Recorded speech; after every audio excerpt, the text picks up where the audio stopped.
on the advice and aid of Rahul Gandhi, Siddaramaiah ji, the Chief Minister of Karnataka, has eaten into the reservation which was due for the OBCs and has diverted it to the Muslims. This is not only unconstitutional, but this is also misadventurous. ये केवल गैर संवैधानिक नहीं है. इस विषय को court में सिद्ध कर पाना और लीगल फ्रेमवर्क में स्टैंड करना, यह भी अपने आप में बहुत बड़ा विषय रहेगा.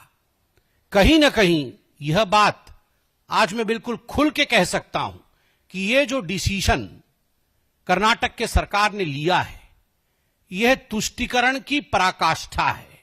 This is height of appeasement.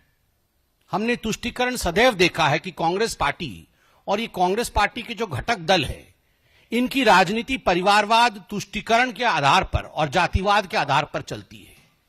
मगर जो कर्नाटक में आज सिद्धरमैया सरकार ने किया है वो तुष्टीकरण की पराकाष्ठा है. और इसलिए यह कहना अतिशयोक्ति नहीं होगा कि Rahul is unfit for a sound political decision. Rahul Gandhi कहीं ना कहीं पॉलिटिकली अनफिट हैं और इसी कारण से वो तुष्टीकरण के माध्यम से और अपीजमेंट के माध्यम से अपने राजनीतिक महत्वाकांक्षाओं को आगे बढ़ाने की कोशिश कर रहे हैं. Because Rahul Gandhi, the scion of Congress politics, the Congress party, is unfit politically and knows very well that he would not be able to deliver politically. That is the reason as to why he is using the crutches of appeasement to further his ambition in politics. मित्रों, आज 4% से शुरू हुआ है, कल 100% तक जा सकता है. ऐसे ही 1947 और उससे पहले नेहरू जी के महत्वाकांक्षा के कारण जो बात केवल एक चिंगारी के रूप में आरंभ हुई थी, वो देश के विभाजन में समाप्त हुआ. केवल और केवल नेहरू जी की महत्वाकांक्षा की I should be the prime minister of the country, मुझे राष्ट्राध्यक्ष बनना है, उसके लिए भारत मां के टुकड़े किए गए, बांटे गए. और आज राहुल गांधी उन्हीं के पद चिन्हों पर चलते हुए जो आज 4% से शुरू हुआ है, यह कहना अतिशयोक्ति नहीं होगा कि कल 100% करने की मनसा इन लोगों के अंदर है.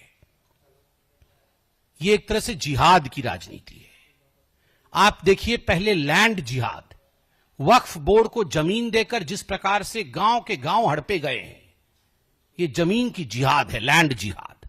ठीक उसी प्रकार आप सब ने देखा होगा और देखकर शायद कान पे हाथ भी डाल दिया होगा, एंटी नेशनल जिहाद हुआ था कर्नाटक की असेंबली में, जब पाकिस्तान जिंदाबाद के नारे कर्नाटक की असेंबली में लगे थे कांग्रेस द्वारा. और उसी प्रकार इकोनॉमिक जिहाद हुआ है जब वक्फ बोर्ड के डेवलपमेंट के लिए बहुत बड़ा पैकेज दिया गया है. यह आर्थिक जिहाद है. और आज हम जो देख रहे हैं वो कॉन्ट्रैक्ट जिहाद है, जिसमें 4% कॉन्ट्रैक्ट अब मुसलमान कॉन्ट्रैक्टरों को दिया जाएगा. और इतिहास गवाह है, सितंबर 2024 में कर्नाटक सरकार आंगनवाड़ी टीचर्स जो होते हैं उनके लिए 2 जिलों में कर्नाटक में उर्दू कंपलसरी होगा, उर्दू में पढ़ाना होगा, इस प्रकार का भी एक नियम निकाला था. और ठीक उसी प्रकार पिछले चुनाव में भी हमने देखा था कि कांग्रेस पार्टी और पॉपुलर फ्रंट ऑफ इंडिया, जो एक रेडिकल बॉडी है पीएफआई, उनके बीच किस प्रकार का गठबंधन था. और सरकार में आने के पश्चात किस प्रकार पिछली बार सिद्धरमैया सरकार ने पीएफआई के उन लोगों को कोर्ट के चंगुल से छुड़वाया था जिन लोगों ने सामाजिक और सांप्रदायिक सौहार्द को बिगाड़ा था और कम्युनल टेंशन्स किए थे, पीएफआई को बचाने का काम. और इस बार का जो बजट भी आया था, बिल्कुल सही कहा है हमारे नेताओं ने, it looks more like a Muslim budget than an Indian और अ स्टेट स्पेसिफिक बजट, जिसमें इमामों को 6,000 रुपया मासिक भत्ता, लोक निर्माण ठेके, अभी जो मैंने कहा आपको कॉन्ट्रैक्ट्स में 4% का आरक्षण, मुस्लिमों को विवाह के लिए 50,000 रुपए की सहायता. अरे आप सबको दीजिए, केवल मुसलमानों को 50,000 रुपए की सहायता, ऐसा क्यों? वक्फ संपत्तियों और कब्रिस्तानों के विकास के लिए 150 करोड़ रुपए ये दिए गए हैं बजट में। उर्दू स्कूलों के लिए 100 करोड़ रुपए, मुस्लिम कल्चरल प्रोग्राम के लिए 50 लाख रुपए, मुस्लिम बहुल इलाकों में ITI कॉलेज। मुझे तो समझ में नहीं आता है ये मुस्लिम बहुल इलाके क्या होते हैं।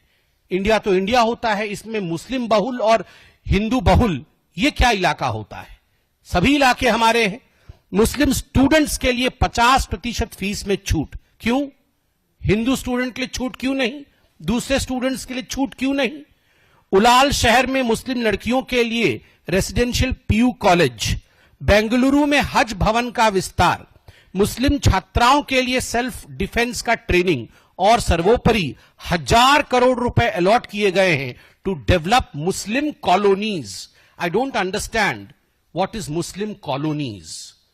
ये हिंदू कॉलोनी और मुस्लिम कॉलोनी क्या होती है? 1000 करोड़ रुपए मुस्लिम कॉलोनीज के लिए। राहुल जी, मैं आपसे कुछ कहना चाहता हूं और एक अलग अंदाज से आज कहना चाहता हूं। मैं आशा करता हूं आप सुन रहे होंगे।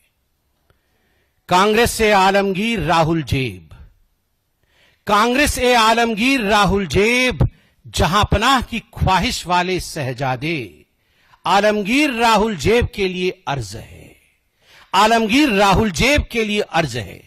जहां पनाह बनने का ख्वाब पाले, अरमान पाले, मुस्लिम तफक्कुद की राह पर है शहजादा।